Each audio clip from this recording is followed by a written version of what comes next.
The accountant 2, 2 hours 5 minutes run టైమ్‌తో 25థ్ April 2025 థియేటర్‌లో విడుదలైన ఒక అమెరికన్ యాక్షన్ థ్రిల్లర్ మూవీ.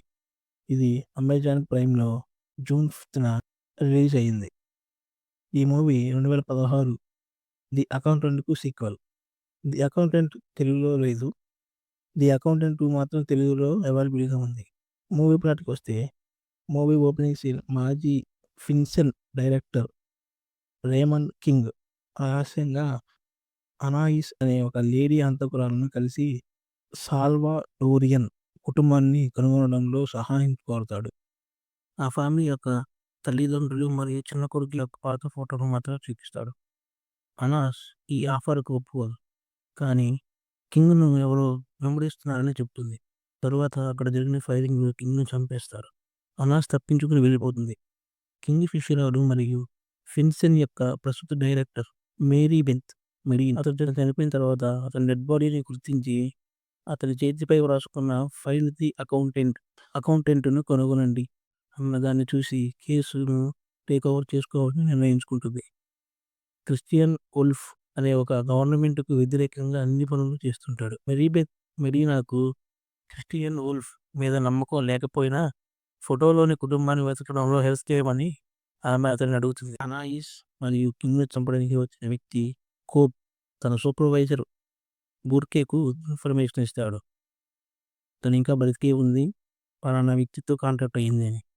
అతను అనాయిస్‌ను వెంబడించడంలో కంటిన్యూ చేయమని చెప్తాడు.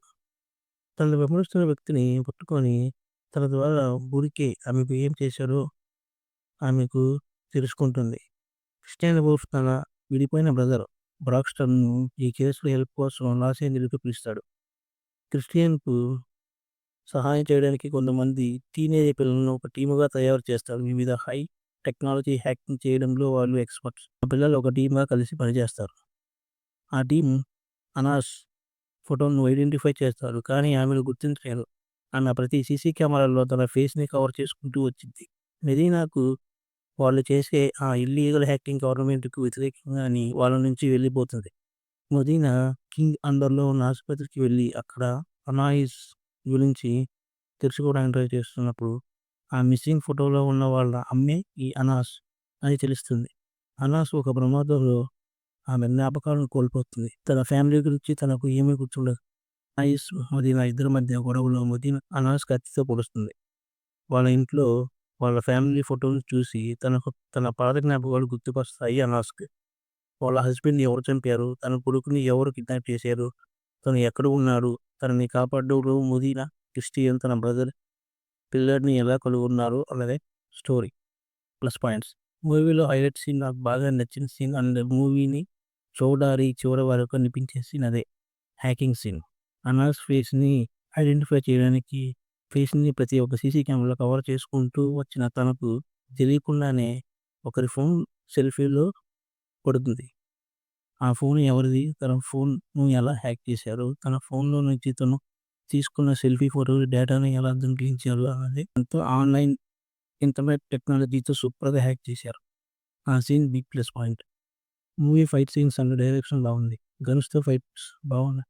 ఇదొక ప్లస్ పాయింట్. బీజీఎం కూడా బాగుంది. Cinematography excellent. సినిమా కొరియోగ్రఫీ కూడా చాలా బాగుంది. Minus points. మూవీ స్టార్టింగ్ కొంచెం స్క్రీన్ ప్లే స్లోగా నడుస్తుంది. అక్కడ కొంచెం బోర్ అనిపించింది. ఫస్ట్ హాఫ్ అంతా అలానే వెళ్తుంది. అక్కడ ఓపిక ఉంటే ఇంటర్వెల్ ముందు జరిగే హ్యాకింగ్ సీన్ తర్వాత మూవీ స్క్రీన్ ప్లే కొంచెం మూవ్ అవుతుంది.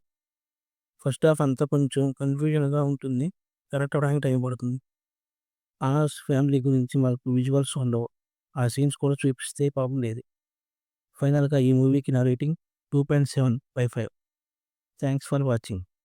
నా వీడియోస్ గనక మీకు నచ్చినట్లయితే సబ్స్క్రైబ్ చేసుకొని బెల్ ఐకాన్ మీద ట్యాప్ చేస్తే నేను పెట్టే వీడియోస్ నోటిఫికేషన్ మిస్ కాకుండా ఉంటారు.